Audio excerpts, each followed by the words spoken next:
नमस्कार मंडळी, मी मिनाथ वारंग माझा सिंधुदुर्ग या यूट्यूब चॅनलवर करतोय तुमचं मनपूर्वक स्वागत। माझा सिंधुदुर्ग यूट्यूब चॅनल म्हटल्यानंतर आपल्या कोकणातील जी संस्कृती आहे, भजन असेल, दशावतार असेल, या क्षेत्राशी कायम सदोदित प्रयत्नशील असणारा हा चॅनल। आणि आजचा जो ब्लॉग आहे तो आपण आपल्या सिंधुदुर्ग जिल्ह्यातील कणकवली तालुका आणि कणकवलीतील मातोश्री हॉल, मातोश्री बंगला या ठिकाणी आहे आणि तो आहे भजन क्षेत्राशी निगडीत। भजन क्षेत्रातील जे कलाकार आहेत सिंधुदुर्ग जिल्ह्यातील, त्या कलाकारांसाठी खास मेजवानी, त्यांच्यासाठी जो लोकाश्रय आहे त्या लोकाश्रयासोबतच राजाश्रय कसा मिळेल या हेतूनं अखिल भजन संप्रदाय हितवर्धक मंडळ यांच्या या नियोजनाने कार्यक्रम होऊ घातलेला आहे। आणि या कार्यक्रमाचं नेमकं काय स्वरूप आहे, कशा रीतीने बुवांची जी काही चर्चा लाभ आहे, हे सगळं माझ्यासोबत संतोष मिराशी बुवा आहेत आणि दीपक नांचे बुवा आहेत, यांच्यासोबत हा पूर्ण कार्यक्रम आपण बघणार आहोत माझा सिंधुदुर्ग मिनाथ वारंग यूट्यूब चॅनलच्या माध्यमातून। चला तर आपण हॉलमध्ये प्रस्थान करूया।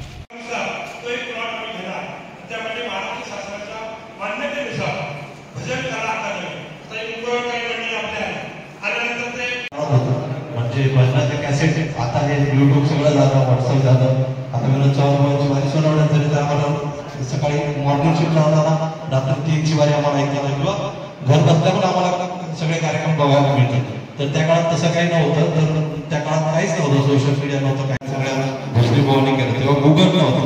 परंतु हे लोक घराघरात तुमच्याकडे खूप कष्ट करून पोहोचले। आज तसं नाही आहे, आज खूप सोपं आहे।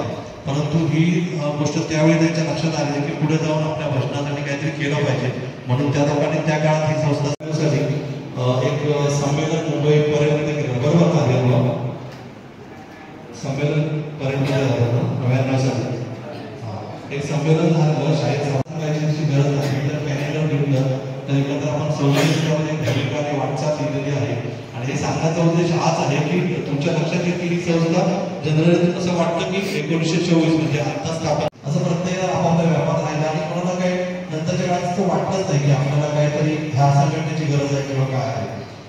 तसंच या ठिकाणी आपल्या ह्या सिंधुदुर्ग जिल्ह्यामध्ये कोकणरत्न भजन सम्राट आमचे गुरुमाऊली बुवा संतोष शिरशेकर आपल्यासोबत या ठिकाणी आहेत। आणि आजचा जो या ठिकाणी खास सिंधुदुर्ग जिल्ह्यातील भजनी कलाकारांसाठी मेळावा आयोजित केलेला आहे अखिल भजन संप्रदाय हितवर्धक मंडळ यांच्या नियोजनातून। या ठिकाणी आमचे गुरुमाऊली भेटलेले आहेत। साधारणतः या कार्यक्रमाच्या औचित्यानं या भजनी कलाकारांना तुमचा काय संदेश असेल, काय मार्गदर्शन असेल आजच्या या कार्यक्रमाच्या माध्यमातून? अखिल भजन संप्रदाय हितवर्धक मंडळ सिंधुदुर्ग जिल्हा यांनी आजचा हा जो कार्यक्रमाचं हे जे काही नियोजन केलं आहे, त्यामध्ये मंडळाचं उद्दिष्ट एकच आहे की आपल्या सिंधुदुर्ग जिल्ह्यातले किंवा संपूर्ण महाराष्ट्र प्रातिनिधिक भजन मंडळातले जेवढे युवा वर्गातले बुवा आहेत किंवा तरुण पिढीतले सगळे बुवा आहेत, त्यांनी या मंडळामध्ये अगदी स्वेच्छेने यावं, सभासद व्हावं आणि जे काही सरकारी योगदान असतील किंवा मानधन योजनेचे प्रस्ताव असतील ह्यासाठी सुद्धा मंडळ आपल्याला मदत करणारच आहे। शिवाय आपण संघटित राहिल्याशिवाय तर आपण काहीच करू शकत नाही, एकत्र येऊ शकत नाही। एकत्र नाही आलो तर आपण कुठलीच गोष्ट करू शकत नाही आणि एकत्र राहिलो तरच आपल्याला सरकार आपल्या पाठीशी राहणार आहे। आणि ह्याच्यासाठीच केवळ आपण सर्वांनी मिळून भजनी क्षेत्रातल्या कलाकारांनी, कलावंतांनी मिळून एकत्र राहूया आणि आपलं योगदान मंडळाच्या वतीने संपूर्ण कार्यक्रमाला देऊया, एवढंच मला वाटतं। साधारणची आजची उपस्थिती बघितल्यानंतर काय प्रतिसाद आहे असं तुम्हाला जाणवतं? नाही, प्रतिसाद भरपूर आहे आणि युवा वर्गाकडनं तर खूपच आहे।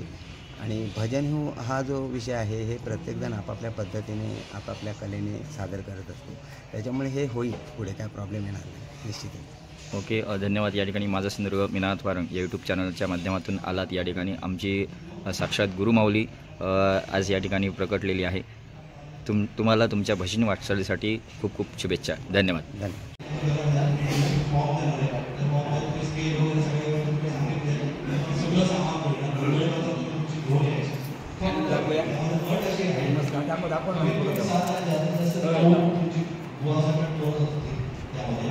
दुसरी गोष्ट अशी आहे की जी लोक पुढच्या आठवड्यामध्ये जाहीर करत आहोत आणि 5 तारीखपर्यंत जानेवारीची पण 1 जानेवारीपर्यंत आम्हाला सगळं आमचे प्रकारचे जे वगैरे हे सगळं काढतील, ते सगळं तुम्हाला कळवलं जाईल। 25 कोण आहे ती स्पर्धा असणार सकाळच्या सत्रामध्ये दुपारच्या सत्रामध्ये परिसंवाद वगैरे असे असणार आहेत. केळुसकर मॉन्स वगैरे असं त्याच्यावर केळुसकर येणार आहेत 2 दिवस मुंबईला त्यासाठी स्पेशल. आणि काही त्यांच्या पण डोक्यात काही त्या संदर्भात कल्पना आहेत. तर त्यामध्ये बुवांशी आपण बोलणार आहोत. साठी मार्गदर्शन, काही कार्यशाळा समजा किंवा काही पक्वादकांसाठी मार्गदर्शन अशा परिसंवाद असणार. आणि संध्याकाळच्या सांगता समारंभासाठी एखाद्या कोणतरी ग्रेट जशी तुमची मैथिली ठाकूर वगैरे आहेत तर त्या टाईपचा आपण प्रयत्न करतोय की सांगता समारंभाला 2 दिवस कोणतरी चांगले हे मिळतील. पण आपण त्या नेतेजी राणेसाहेब या ठिकाणी उपस्थित आहेत. भावी पालकमंत्री आमच्या सिंधुदुर्ग जिल्ह्याचे. खरोखरच आमदार साहेब म्हटल्यानंतर कुठल्याही म्हणजे भजन संस्थेचा किंवा दशावतार कलेचा कोणताही कार्यक्रम असू दे त्या ठिकाणी 100% साहेब आपल्याला साथ देण्यासाठी उपस्थित असतात. आणि आजच साहेब आले आणि योगायोगाने आपल्याला साहेबांचा या ठिकाणी टायमिंग मिळाला आहे. खरोखर या ठिकाणी मी मनापासून त्यांचं स्वागत करतो. आणि आमच्या संस्थेचे सर्व आमचे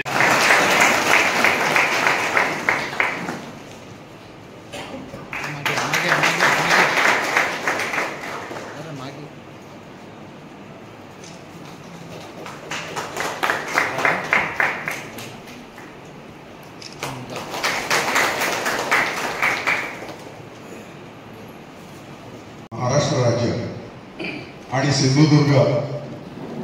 सिंधुदुर्गामध्ये जी इतर मंडळ आहेत, भजन मंडळ, त्यांच्या आधिपत्याखाली याचा हा कार्यक्रम आपण आयोजित केलेला आहे. आमचा एकच उद्देश घेऊन आम्ही इथे आलोय की अखिल भजन संप्रदाय हित सोहळा म्हणजे संमेलन 18 आणि 19 जानेवारीला दादर माटुंगा कल्चरल सेंटर इथे आयोजित केलेलं आहे. आम्हाला साहेब कल्पना आहे की त्यावेळेला अधिवेशन आहे वाटतं नागपूरला. जानेवारी नाही. अरे वा, गुड. तर आम्ही दोन्ही उद्देशाने आलो होतो आपल्या सर्वांपर्यंत ही गोष्ट सांगण्यासाठी. कारण आपण एकत्र येणं जरुरीचं आहे. किती वर्ष झाली भजन परंपरेला, पण आपण म्हणावं तसं आम्ही एकत्र आलेलं नाही. सिंधुदुर्ग म्हणजे भजनाची पंढरी आहे. आम्ही जरी रत्नागिरीचे असलो तर आम्ही नेहमी जिकडे जातो तिकडे सांगतो की सिंधुदुर्ग कुठेच भजनाचे कार्यक्रम आणि दशावताराचे कार्यक्रम होत नसतात.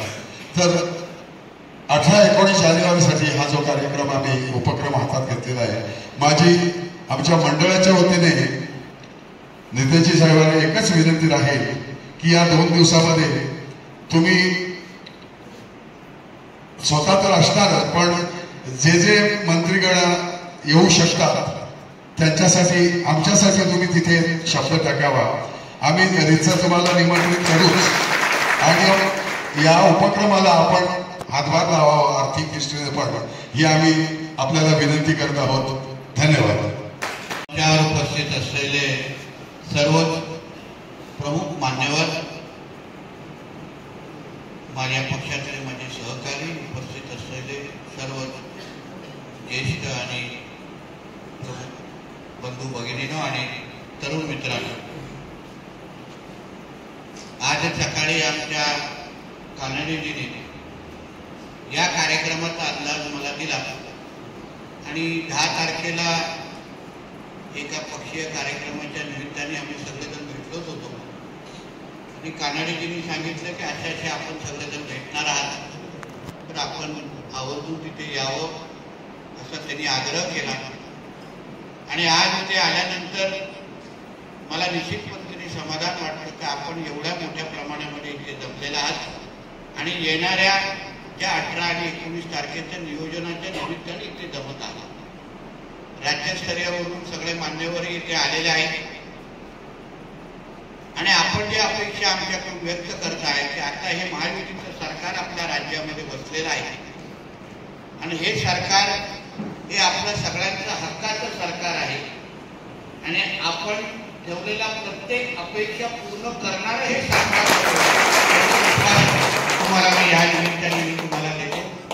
आपला तो 2 दिवसाचा जो कार्यक्रम आहे, संमेलन आहे, मी आपल्याला विश्वास देतो की त्या 18 आणि 19 जानेवारीचा हा कार्यक्रम आहे.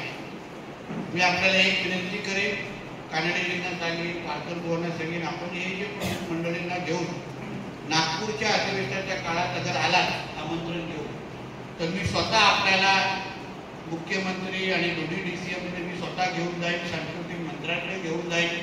आपल्या कोकणातल्या असलेले रवी चव्हाण साहेब असतील, उदय सामंत असतील, सगळे ज्याच्या प्रमुख मंत्री होणे अपेक्षित आहे त्या सगळ्यांकडून मी घेऊन जाईल आणि जास्तीत जास्त संख्येने आणि भरगच्च असा आपला 2 दिवसाचा कार्यक्रम होईल याची काळजी घेण्याची जबाबदारी मी या निमित्ताने आपल्या समोर घेतो. शेवटी मी कानडेजींना या संदर्भात बोलत होतो त्या दिवशी की आता आपलं हे सरकार 5 वर्षाचं आहे आणि ह्या 5 वर्षाच्या सरकारमध्ये भजनी बुवा असतील किंवा आपली ही जे भजन संस्कृती असेल ही टिकवण्याच्या दृष्टिकोनातून नाही पण अजून पुढच्या पिढीपर्यंत घेऊन जाण्याच्या दृष्टिकोनातून जे जे प्रयत्न करायला लागतील, जे जे आर्थिक भाग आर्थिक पाठिंबा द्यायला लागेल सरकारच्या वतीने आपण मानधन असो विविध काही जे आपल्या ज्या मागण्या आहेत त्या अगर आपण ह्याच वर्षापासून त्या पहिल्याच अधिवेशनापासून जसं आपण त्या आमंत्रणाच्या निमित्ताने येतच आहात मी त्यावा आवर्जून सांस्कृतिक जे आपले मंत्री आहेत त्यांच्यासमोर तुमची बैठक लावण्याची जबाबदारी माझी असेल आणि तेव्हा तुम्ही आवर्जून तुमच्या असलेल्या मागण्या समोर आणा, त्यांना निवेदन द्या. राणेसाहेब आहेत, आता तर निलेशजी पण सभागृहामध्ये आहेत, मीही आहे, कोकणातले भरगच्च आमदार विधिमंडळामध्ये आहेत आणि प्रत्येकाच्या माध्यमातून आपल्या सगळ्या जणांना आधार आणि ताकद देण्याचं काम आम्ही ह्या पुढच्या 5 वर्षामध्ये नक्की करू एवढं विश्वास आणि आता काय आजूबाजूला निवडणुका नाही म्हणून आश्वासनाचा विषय राहतो.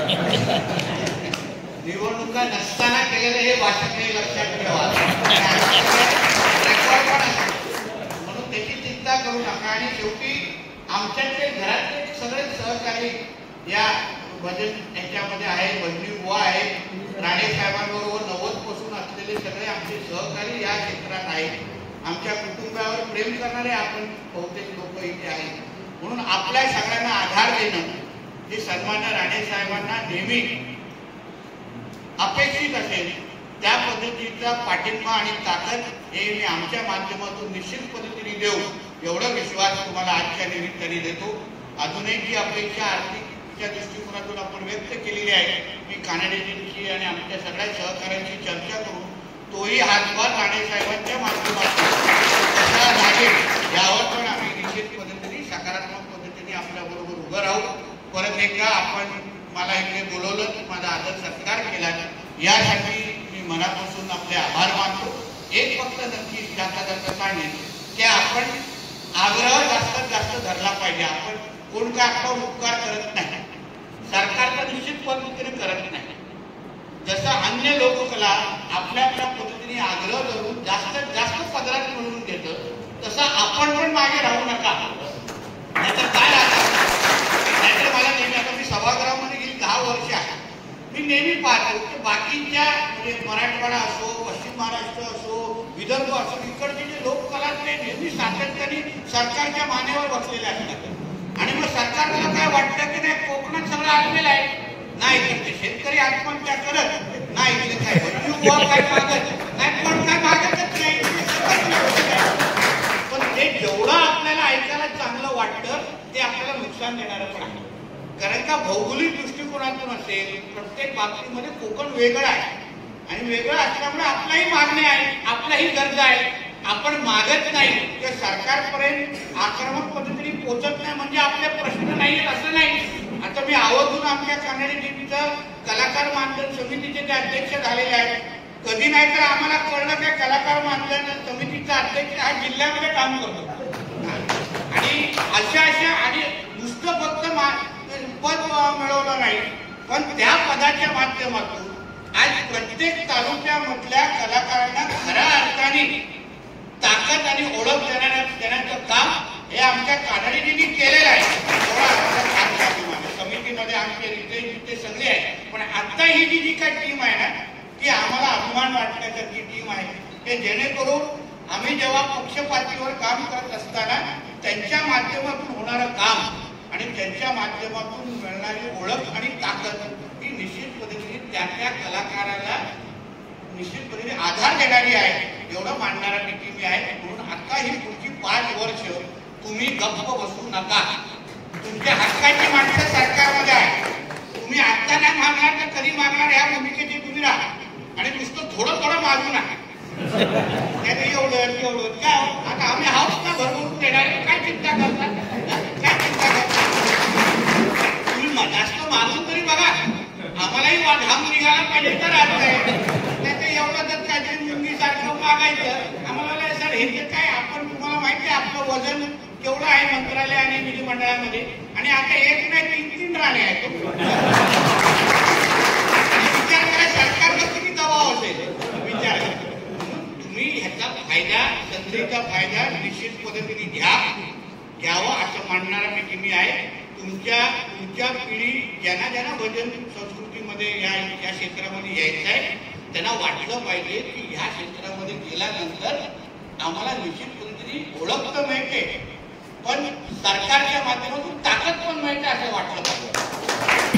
पहिलं काय असायचं, जे क्रिकेट खेळणारे जे लोक असतात त्यांना असं क्रिकेटरना वाटायचं तसं काय होत नाही, नुसतं आपलं क्रिकेट खेळत होतं. तर IPL आल्यानंतर आर्थिक समृद्धी पण तिथे आली. आणि आता प्रत्येकाला वाटतं की नाही क्रिकेट नुसतं फक्त क्रिकेटसाठी खेळणार नाही, की मला आर्थिक समृद्धी व्हायचं त्याच्यासाठी पण मला क्रिकेटर व्हायचं. म्हणून अशा पद्धतीचा विचार घेऊन तुम्ही पुढच्या पिढीला घडवावं अशी मी तुम्हाला विनंती करणार नाही, आग्रह करणार. आणि आता तुम्ही करणार नाही तर तुम्ही करू शकणार नाही. आणि आता सरकार स्थापन होण्याचे म्हणजे आता नुसतं मुख्यमंत्री उपमुख्यमंत्री नेमलेलं आहे, म्हणजे सरकारने अजूनपर्यंत हनीमून पिरियड पण कमी केलेला नाही, संपवलेला नाही. तेव्हा तुम्हाला हे सांगून जातोय. आता 29 पर्यंत मी आता तुमच्यावर लक्ष ठेवेन. हे कितींदा माझ्या मागे येतात, कितींदा माझी पाठ पकडतात आणि कितींदा मला त्रास देतात. ज्यावेळी मला वाटतं हे मला त्रास देत आहेत म्हणजे तुमचं काम चांगलं चाललेलं आहे. आणि हे लक्षात घ्या की कधी पश्चिम महाराष्ट्र, विदर्भ आणि अन्य भागाच्या कलाकारांकडून माहिती घ्या की त्यांच्या राजकारणी लोकांना सोडत नाही. ते मानेवर बसलेले असतात, पाठ सोडत नाहीत. आम्ही प्रत्येक अधिवेशनामध्ये बघत आलेलो आहे. आपणच कमी पडतोय प्रत्येक बाबतीमध्ये कोकण म्हणून हे असा मानणारा व्यक्ती मी आहे. म्हणून ती उणीव तुम्ही सगळेजण भरून काढा. मी तुम्हाला बोलतो ह्या सरकारकडून तुमच्या पदरात जास्तीत जास्त टाकून देण्याचं काम, मिळून देण्याचं काम मी तुम्हाला मी आजच्या निमित्ताने देतो. परत एकदा तुम्ही एवढ्या मोठ्या संख्येने आलात आणि माझं स्वागत सत्कार केलं यासाठी मनापासून तुमचे आभार मानतो. इथेच थांबतो. जय हिंद, जय हिंद. या ठिकाणी आपण सर्व हिंदू परंपरा जतन करण्याचं काम करणारे सर्व व्यक्तिमत्व आहोत. मी यासाठी उभा राहिलो आहे की काही गोष्टी असतात त्या सर्वांपर्यंत पोहोचल्या पाहिजेत आणि आभार मानण्यासाठी मी या ठिकाणी उभा राहिलेलो आहे. सर, मी आपल्याला सांगेन की आपल्या निवडणुकीच्या दरम्यान ही सगळी बसलेली मंडळी आहे, या सर्व मंडळींनी अतिशय दर्जेदार काम केलेलं आहे, अतिशय चांगलं काम केलेलं आहे. आणि आपली संस्कृती जी आता लोप पावत चाललेली आहे, ही साहेबांनी सांगितलं की ती संस्कृती पुन्हा. साहेब, आमचा एक असा विषय, मुंबईमध्ये जेव्हा भजनं होतात ती रात्री 10 वाजताच बंद करतात. त्याचा टायमिंग हा 1 वाजेपर्यंत आता झाला पाहिजे, किमान 1 वाजेपर्यंत झाला पाहिजे. आणि हे वाहन आपल्याला माहिती आहे. आणि आपण सांगितलं की जे अधिवेशन होणार त्या अधिवेशनासाठी साहेब आपल्याला मंत्री म्हणून पाहिजे. सर्वात प्रथम मंत्री हे असणार, पहिले मंत्री आपले असणार आणि त्यानंतर असणारे मुख्यमंत्री असतील, DCM असतील. मी तर म्हणून आमचे सर्व मुख्यमंत्री उपमुख्यमंत्री हेच आहेत. हे आले की आपलं काम झालं समजा, कारण मला त्यांची चांगली माहिती आहे. मी गेली 5 वर्ष 10 वर्ष त्यांच्यासोबत काम करतोय. काम करण्याची पद्धत काय असते हे आदरणीय राणेसाहेबांकडनं शिकायला. आणि म्हणून आपण सर्वांनी एकत्र येऊन आपल्या ज्या तुमच्या मागण्या असतील, ज्या काय आपल्याला जे अपेक्षित आहे ते सर्व अपेक्षित आपण साहेबांकडून पूर्ण करून घेऊ. मी त्याचा पूर्णपणे पारकर भाऊ असतील, लाड भाऊ असतील, सर्वच मंडळी आम्ही जोमदार पाठपुरावा करू. साहेब, पाठपुरावर आमचं यश येणार आम्हाला माहितीच आहे. या ठिकाणी आपण इथे आलात, आमच्या विनंतीला मान दिला, आपण निवडून आल्यापासून बहुमताने आपण या निवडून आला सन्मान आम्ही या ठिकाणी अखंड भजनी सिंधुदुर्ग जिल्ह्याच्या वतीने सन्मान केलेला आहे. त्या सन्मानाचं उत्तर आपण येत्या 5 वर्षामध्ये आम्हाला देणारच आहात याच्याबद्दल आम्हाला कोणती मात्र शंका नाही. नागपूरच्या अधिवेशनामध्ये आमच्या ज्या मागण्या आहेत त्या आम्ही काढतो आणि प्रमुख मंडळी त्या ठिकाणी येऊ, आपल्याला भेटू. त्याबद्दल आम्ही तुम्हाला या ठिकाणी आश्वासन देतो. आणि मी या संपूर्ण सिंधुदुर्ग जिल्ह्यातील ग्रामदेवतेसाठी विनंती करतो आपल्याला चांगल्यात चांगलं मंत्रीपद मिळेल, जेणेकरून त्याचा उपयोग आमच्या सर्व या भजनी कलाकारांना होईल, सर्वच कलाकारांना होईल अशी मी अपेक्षा व्यक्त करतो. आपण या ठिकाणी मार्गदर्शन केलं, त्याबद्दल आपलं या ठिकाणी मी आपले आभार व्यक्त करतो आणि या ठिकाणी थांबतो. धन्यवाद. तसंच या ठिकाणी आजचा जो कार्यक्रम होऊ घातलेला आहे, जिल्ह्यातील भजनी कलाकार आहेत त्यांच्यासाठी मेळावा आयोजन करण्यात आलेलं आहे आणि त्यातील महत्त्वाची जबाबदारी आहे ती आपल्या सिंधुदुर्गातील एक युवा पखवाजवादक ज्यांनी प्रत्येक हृदयावर ज्यांनी नाव केलेलं आहे. उत्तम पखवाजवादन, उत्तम ढोलकी वादन आणि डबल बारीची सुरुवातीचं जे म्युझिक आहे ते प्रत्येकाच्या मनात ठासून ठेवलेलं आहे. बुवा संदीप लोके यांच्यासोबतचं ते आपल्यासोबत आहेत योगेश सामंत माऊली. या कार्यक्रमाच्या माध्यमातून आपले जे पखवाजवादक आहेत त्यांच्यासाठी तुम्ही काय सांगाल? नमस्कार, मी योगेश सामंत, मालवण, सिंधुदुर्ग. अखिल भजनी संप्रदायाचा जो हे केलेला आहे 18-19 तारीखला संमेलन जे आयोजित केलेलं आहे मुंबईमध्ये, माझ्यावर एक जबाबदारी दिलेली आहे. सिंधुदुर्ग जिल्ह्यातील सर्व पखवाज वादकांना एकत्रित आणून तिथे एक हे करायचं आहे, एक छोटासा कार्यक्रम तिथे करायचा आहे. तर सर्व पखवाज वादकांना एक नम्र विनंती आहे, सिंधुदुर्ग जिल्ह्यातल्या सर्वांनी तिथे एक आपला सहभाग दर्शवायचा आहे, जेणेकरून काही तिथल्या म्हणजे त्या संमेलनाअंतर्गत जे काही हे आहे म्हणजे जे काही पुढच्या जे भविष्यासाठी जे विचार केलेले आहेत ते आपल्याला त्याचा सर्व पखवाज वादकांना फायदा होऊ शकतो. सर्व पखवाज वादकांना एकच विनंती आहे की सर्वांनी याच्यात सहभाग जास्तीत जास्त यांनी सहभाग घ्यावा. तुमचा संपर्क क्रमांक? माझा संपर्क क्रमांक 9049 48 87 32 9404 94 770. ओके, निश्चित आपल्या सिंधुदुर्ग जिल्ह्यातील सगळे पखवाजवादक आहेत. माझा सिंधुदुर्ग मीनानाथ वारा यूट्यूब चॅनलच्या माध्यमातून जे रसिक बघतील ह्या सगळ्यांना माझ्या चॅनलकडून सुद्धा आवाहन आहे की जास्तीत जास्त ह्या कार्यक्रमाला सहभागी व्हा आणि स्वतः पखवाज वादन करा. ओके, धन्यवाद. तुम्हाला भाई वाटचालीसाठी खूप खूप शुभेच्छा. म्हणजे काय की सगळ्या प्रकारची कला त्या ठिकाणी शासनातर्फे शिकता आली पाहिजे. सगळ्या प्रकारचे प्रशिक्षक शासनाने नेमून त्या कलाकारांकडून म्हणजे जिथे शिकणारे असतात त्यांच्याकडून जुजबी फी घेऊन, म्हणजे आता जसं अखिल भारतीय मराठी नाट्य परिषदेचे नाट्य महोत्सव सुरू आहे, तिकीट किती आहे? 15 आणि 20 रुपये आहे. ते घेऊन शासन आपले पैसे घालून त्या ठिकाणी शिक्षक नेमतात आणि त्याचा फायदा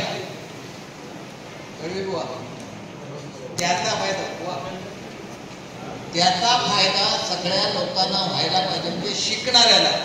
सिंधुदुर्ग जिल्ह्यात क्वांटिटी भयंकर आहे भजन करायची, अगदी गल्लीबोळात भजन आहे, पण क्वालिटी आहे का प्रत्येकाने विचार करून सांगा. ती क्वालिटी यायला पाहिजे. जे शिकवतात ते फक्त डबलबारी कशी करायची, राग मानू नका, फालतूगिरी कशी करायची एवढंच शिकवतात. माझा तर आरोप आहे, तुम्ही काही म्हणा, हे सगळं बंद झालं पाहिजे. 20 करा, नाहीतर बसून उठून बारी करा, तो वाद या ठिकाणी नाही आहे. पण जे काय करतात ते स्टँडर्ड करा, कारण ही संस्कृती आणि भजन परंपरेचं असं केलं तर पुढे काही दिवस टिकेल. नाहीतर आता मगाशी हे मुहम्मद आले की मुंबईची भजन संख्या म्हणजे डबलबारीचे प्रमाण खूप कमी आलंय. का आलंय? कारण क्वालिटीच नाही. काय लोक ऐकणार ते 10 जरी लोक समजा या ठिकाणी हे 100 लोक आहेत, पण त्याच्यातले 10 जरी लोक जाणकार असले तर त्यांच्यासाठी तुम्ही काय करता? ते झालं पाहिजे आणि त्याच्यासाठी कला अकादमी महत्वाची आहे, लक्षात ठेवा. त्या ठिकाणी एक रंगमंच असेलच, म्हणजे ह्या ज्या मिटिंगी घ्यायच्या साठी आम्ही जागा सोडणार, ती जागा होणार नाही. तो हॉल शासन भाड्याला जाईल, त्या ठिकाणी सगळं नाटक होईल, इतरही कार्यक्रम होतील. फक्त नोकरीला लागतील आणि त्यांचा उदरवाद आणि त्याच्यात फायदा कसा आहे सांगतो की ते नोकरीला लागल्यानंतर जी मुलं त्यांच्याकडे शिकतात, सध्या परिस्थिती कशी आहे, शाळा सुद्धा कशावर शिकतात चाललेल्या आहेत. सध्या शाळा म्हणा, हायस्कूल म्हणा, कशावर चाललेलं आहे? शिक्षकावर नाही, खाजगी शिकवणीवर. शिक्षकापेक्षा मुलाला त्या 2 मिनिटं वेळ नाही, तो शाळेतून घरी आला की लगेच आईबाप त्याला शिकवणीला पाठवायचं. मग त्या निमित्ताने इतर जे विषय आहेत, नोकरी काही सगळ्यांना मिळणार, ते क्लास घेतील, त्यांचंही पोट भरेल. ही लिंक असते, या गोष्टी व्हायलाच पाहिजे, एक गोष्ट. आणि त्याच्यानंतर ही फॅमिली पेन्शन आहे. ही पेन्शनीचा विचार करताना बरेचसे गरीब लोक ते ज्यांची परिस्थिती नाही, कितीतरी अगोदर व्हायला पाहिजे होता पण झाला नाही, आता होतोय. त्याबद्दल मी ह्या सर्वांना धन्यवाद देईन. आणि मगापासून सगळे हे आमचे लाड बुवाने सांगितलं, सगळी नावं घेतली, पण आमच्या देवगडचं नाव घेतलं नाही तुम्ही कोण. आणि 1 नंबरला देवगडचे मंडळ आहे. मला वाटतं 290 काय 99 सदस्य आहेत त्या मंडळाचे. आणि त्याचं नाव तुम्ही घेतलं नाही, ते आता आमचे आता कोल्डे सर सांगतील त्याच्याबद्दल. धन्यवाद. आणि आपण उपस्थित सर्व भजनी कलावंत, भजन प्रेमी, आपणा सर्वांनी या ठिकाणी मला पहिल्यांदा या ठिकाणी माझं मनोगत व्यक्त करण्याची संधी दिल्याबद्दल आपणा सर्वांचा मनपूर्वक आभार मानतो. मित्रांनो, आता परब बुवाने सांगितलं, मगाशी केळुसकर बुवाने सांगितलं की अशा पद्धतीची नोंदणी कुठेतरी व्हायला पाहिजे. आमच्या देवगड तालुका ही एक रजिस्टर संघटना आहे, ज्याचा सध्या मी अध्यक्ष आहे. गेली 15 वर्ष 14 वर्ष मी उपाध्यक्ष होतो आणि सध्या अध्यक्ष पदावर आहे. आणि आमच्या मंडळामध्ये 290 पेक्षा जास्त मंडळ आज रजिस्टर आहेत. आणि या प्रत्येक रजिस्टर मंडळाच्या प्रत्येक व्यक्तीचं नाव पूर्ण बॉक्स फाईल माझ्याकडे रेडी आहे. 170 जवळजवळ आमच्याकडे आजीव सभासद आहेत या मंडळाचे. लाखोच्या वर आमची वर्गणी आहे. दरवर्षी आमचे मेळावे होतात. मला वाटतं कानडे बुवाने गेल्या वर्षी मी मेळाव्याला निमंत्रितही केलं होतं की तुम्ही या तिथे, पण त्यावेळेस ते येऊ शकले नव्हते. पण दुसऱ्या एका कार्यक्रमाला ते उपस्थित राहिले होते आणि त्यांनी माझ्या सगळ्या तालुक्यातल्या लोकांना पेन्शन संदर्भामध्ये मार्गदर्शन केलं होतं निर्भर रामेश्वर मंदिरामध्ये. त्याच्यापूर्वी पारकर बुवांशी पण मी फोनवर बोललो होतो की बुवा जी 2500 वगैरे जी आहे 2050 सांगते, तर त्याच्यापेक्षा ती वाढावी असेल तर त्यांच्याशी बोललो. तर मी केळुसकर घरी सुद्धा गेलो होतो बुवा.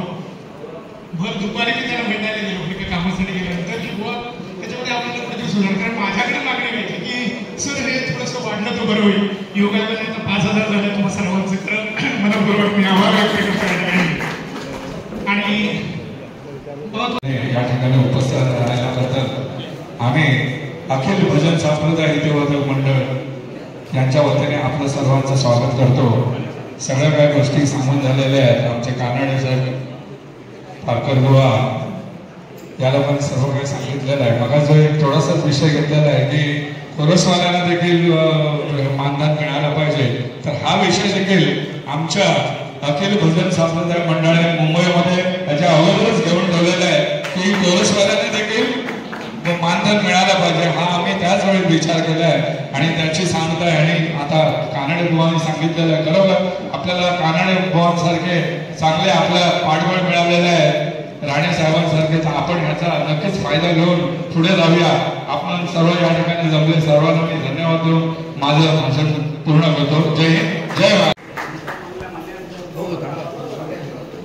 सर्व व्यासपीठाने भजनी बुवा या ठिकाणी आपण या मीटिंगसाठी, या सभेसाठी आवर्जून उपस्थित राहिला त्याबद्दल खरोखरच आम्ही तुमचे आभारी आहोत. काही गोष्टी सांगाव्यासं वाटतात जे राहून गेलेले आहेत.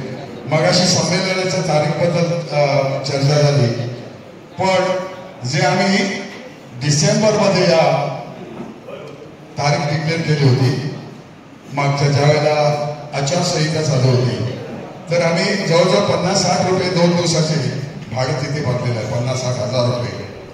तर आम्हाला प्रश्न पडला, आता ते आपल्याला कोणता हे असण्यासाठी म्हणजे आपली आचारसंहिता असल्यामुळे मंत्री वगैरे कोण मिळणार नाही, म्हणून आम्ही ते पुढे घेतलं होतं. आणि मग त्याने आम्हाला सांगितलं की 18 आणि 19 जानेवारी हीच तारीख तुम्हाला खाली आहे, त्या दिवशी तुम्हाला करावं लागेल. त्यासाठी आम्ही खरंच दिलगिरी व्यक्त करतो की भजन महर्षी चिंतामणी पंचाळबुवांच्या इच्छा असून सुद्धा आम्ही त्या कार्यक्रमात एक दिवस येऊ शकणार नाही. पण नक्कीच पुढे जेव्हा हा कार्यक्रम होईल त्या अखिल भजन संप्रदाय हितवर्धक मंडळाचं सगळं मंडळच तिथे येऊन आपला कार्यक्रम सादर करेल. आणि मी विनंती करतो की 18 तारखेला तुम्ही बिझी असाल, पण जे येऊ शकले ना 18 तारीख, त्याने 19 तारखेला येऊन आपली उपस्थिती तिथे सादर करायला हरकत नाही. आणि एक सांगावंसं वाटतं, मगाशी भजन सदन व्हावं, भजनाचे काहीतरी भजन मंडळाचे वास्तू व्हावी, हा आपल्याचा सगळ्यांचाच हेतू आहे. पण सध्या डोंबिवलीमध्ये भजन सदन होते, काम चालू आहे. कारण रवींद्र चव्हाण जे आमदार आहेत त्यांनी 1 कोटी रुपये सँक्शन केलेले आहेत त्या भजन भवनासाठी. तर आपण सुद्धा हा प्रयत्न करू शकतो. आपल्या कार्यसारखे आणि सगळे इथे पदाधिकारी आहेत, बुवा आहेत, ते सगळे कार्यरत आहेत. आणि तुम्ही सुद्धा आपण एकत्र यायला पाहिजे, आपली ताकद दाखवायला पाहिजे. आपली ताकद आपण दाखवू शकत नाही का, तर आपण संघटित नाही. आपली ताकद आहे. आता बुवाने मगाशी जोक सांगितल्या म्हणून सांगतो, चोराचाच आहे तो. पण एक चोर जातो एका मोठ्या सावकाराच्या घरी, सगळी सोनं नाणं काय सगळं चोरून देतो. सकाळी सगळे लोक येतात, काय काय काय हो चोराने सगळं लुटून दिलं हो, पण तुमच्याकडे बंदूक होती ना हो, त्याचं काय काय त्याचं पावर दाखवायचं ना. चाण्या तुम्ही ती पण घेऊन गेला असता तर म्हणजे त्याची पण पावर होती, तो मारू शकला असता त्याला, पण ते त्याला सुचलं नाही. म्हणून आपण सगळे एकत्र येऊया, आपली पावर दाखवूया. नक्कीच आपल्याला शासन आपल्या परीने आम्हाला न्याय देतील ही आशा बाळगतो. आणि काय राहिलं आपलं आपल्या सभेची आपण सांगता करतोय. हे मी राष्ट्रगीताने आपण याची सांगता करतोय. आणि इतर जे कोण बंदीबुवा त्यांच्या कुटुंबात प्रसंग आला असेल किंवा बंदीबुवा अज्ञात असतील त्यांना त्यांच्यासाठी सर्वांसाठी एक श्रद्धांजली म्हणून आपण वाहण्यासाठी 2 मिनिटं स्तब्धता पाळा.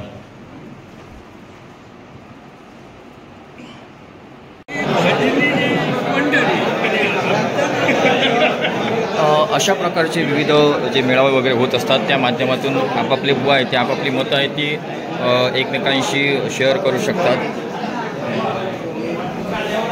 आणि हे आपल्याला बघायला मिळतं आहे. म्हणजे अशा प्रकारचे जर मेळावे वगैरे झाले तर भजनी क्षेत्रातील जे कलाकार आहेत ते सुद्धा या ठिकाणी आपण आपापले जे विचार आहेत, भावना आहेत ते आपण या ठिकाणी व्यक्त करू शकता. अशा स्वरूपाचं हे वातावरण या ठिकाणी आपल्याला बघायला मिळत आहे. सर्व या सिंधुदुर्ग जिल्ह्यातील भजनी बुवा कलाकार आहेत, पखवाजवादक आहेत, तसंच कोरस मंडळीसुद्धा या ठिकाणी उपस्थित आहे. आणि अशा स्वरूपाचं हे संमिलित वातावरण आपल्याला प्रत्येक वेळी बघायला मिळणार आहे. जर अशा स्वरूपाचे जर मेळावे होत राहिले, एकत्रीकरण संघटित जर होत राहिले तर असं नक्कीच या ठिकाणी होण्याची शक्यता नाकारता येत नाही. कारण असे जे काही सुखद आनंद असतात, क्षण असतात, हे प्रत्येक वेळी आपल्याला बघायला मिळणार.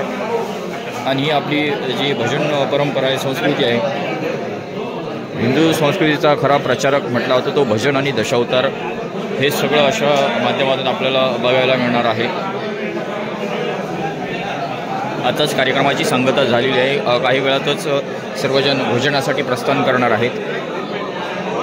या कार्यक्रमाच्या माध्यमातून आपल्याला बघायला मिळालं आहे विविध ज्येष्ठ श्रेष्ठ कलाकार या मेळाव्यासाठी उपस्थित आहेत. अखिल भजन संप्रदाय हितवर्धक मंडळ महाराष्ट्र राज्य रजिस्ट्रेशन हे मंडळ आहे.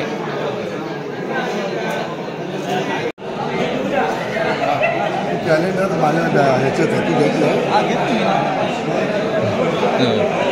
तसंच या ठिकाणी आपल्या सिंधुदुर्ग जिल्ह्यातील ज्येष्ठ समालोचक, ज्येष्ठ समीक्षक, भजन असो, दशावतार होतो, प्रत्येक कलाकारांसाठी, प्रत्येक क्षेत्रातील जे काही कलाकार आहेत, मग भजन क्षेत्रातील बुवा असतील, पखवाजवादक असतील, कोरस असतील आणि दशावतार क्षेत्रातील सर्व कलाकार यांच्यासाठी सदोदित झटत असणारा एक आपल्या सिंधुदुर्ग जिल्ह्यातील रत्न, ज्यांना शब्दप्रभू असं म्हटलं जातं, राजाजी सामंत आपल्यासोबत आहेत. साधारणतः हा मेळावा आयोजन करण्यात आलेला आहे. हे स्वरूप बघितल्यानंतर तुमचा जो अभिप्राय आहे, एक समीक्षक म्हणून तुम्ही काय सांगाल? खूप बरं वाटलं, कारण भजनी कलाकारांची संघटना व्हावी हे मनापासून मला पण वाटायचं. पण त्यासाठी सर्व भजनी कलाकार जिल्ह्यातले एकत्रित येणं गरजेचं होतं. आणि आजच्या गर्दीचा उच्चांक पाहिल्यानंतर असं वाटलं की ही गर्दी भविष्यकाळासाठी नांदी ठरू शकते. आणि भजनी कलाकारांना मी एवढंच सांगू इच्छितो की आता केंद्रात गव्हर्नमेंट बहुमतात आहे, राज्यातसुद्धा गव्हर्नमेंट बहुमतात आहे. 1 नव्हे 2 नव्हे तर जवळजवळ 5-6 आमदार आणि खासदारसुद्धा आपलेच आहेत. त्यामुळे आपली संघटना जर आपण मजबूत केली तर शासन दरबाराकडून आपल्याला अपेक्षित असलेली आर्थिक मदत वेळोवेळी प्राप्त होऊ शकते. आणि आजच्या या मेळाव्याच्या निमित्तानं सगळे भजनी कलाकार एकत्रित आले, खूप बरं वाटलं.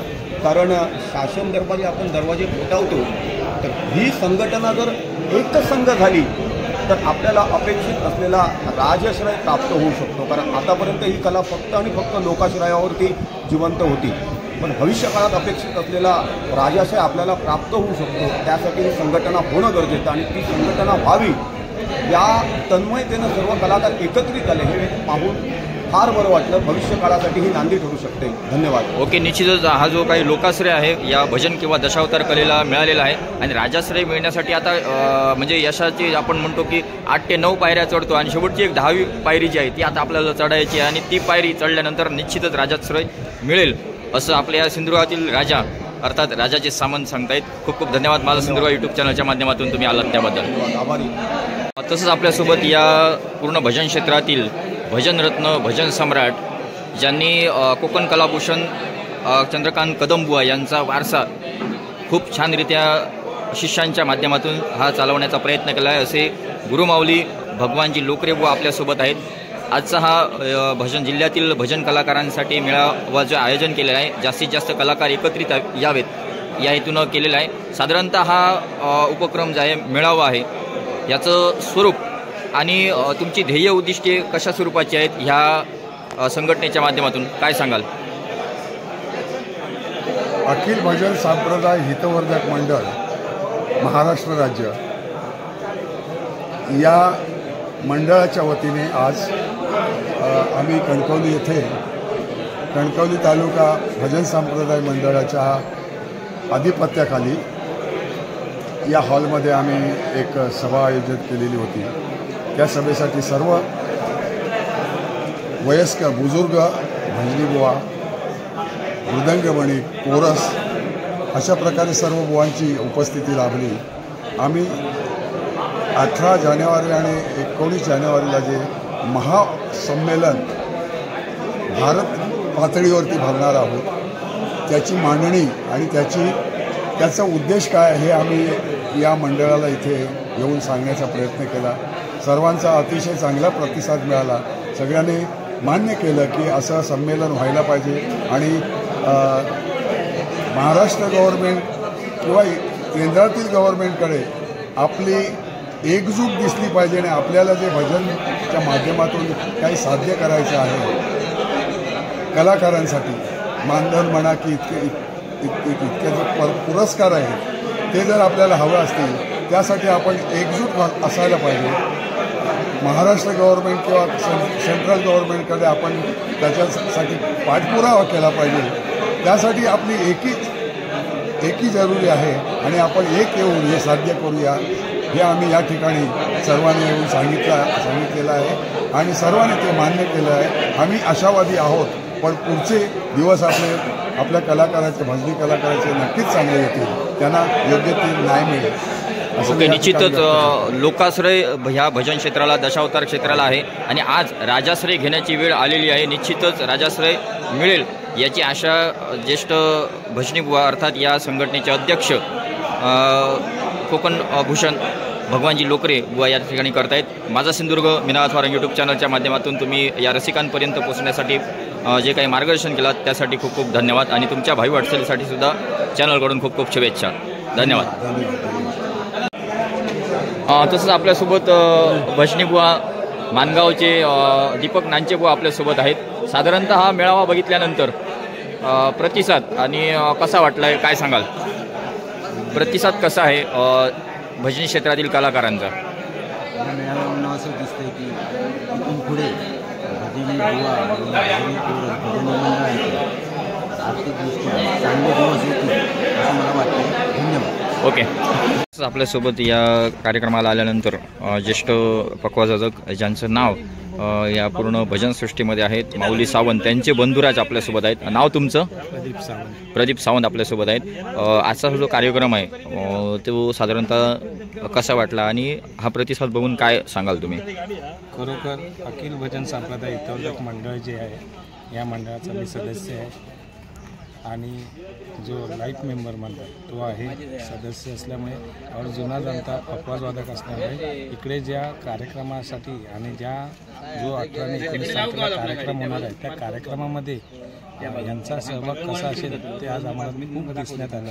खूप अतिशय चांगलं असं म्हणजे मार्गदर्शनसुद्धा इकडच्या भावांनी केलं आणि जास्तीत जास्त लोक येतील असं मला तरी वाटतं. कारण ज्या शासनाच्या ज्या काही योजना होत्या त्या योजनासुद्धा त्यांनी याच्यामध्ये करून घेतलेल्या आहेत, सांगितल्या. खूप अशा योजना आहेत, त्यामुळे जास्तीत जास्त लोक या कार्यक्रमाला नक्की येतील. ओके, धन्यवाद. धन्यवाद. अशा प्रकारे अशा ब्लॉगच्या माध्यमातून आपण बघितलं आपल्या सिंधुदुर्गातील जे भजनी कलाकार आहेत, पखवाजवादक असतील, युवा असतील, कोरस मंडळी असेल, यांच्यासाठी एक खास मेजवानी जी होती आपल्या सिंधुदुर्ग जिल्ह्यातील भजनी कलाकारांचं मेळावा म्हणजेच अखिल भजन संप्रदाय हितवर्धक मंडळ या माध्यमातून याचं आयोजन केलं होतं. यामध्ये असणारे बुवा तसंच जे पखवाजवादक आहेत त्यांनी कोणकोणती मतं व्यक्त केली, या भविष्यासाठी आर्थिक दृष्टीने कशा रीतीने लोकाश्रय आणि राजाश्रय मिळेल यासाठी कोणकोणते प्रयत्न आहेत, हे सगळं आजच्या या ब्लॉगच्या माध्यमातून आपल्याला बघायला मिळालेलं आहे. निश्चित पुन्हा एकदा आपण असणार आहोत माझा सिंधुदुर्ग यूट्यूब चॅनलच्या माध्यमातून.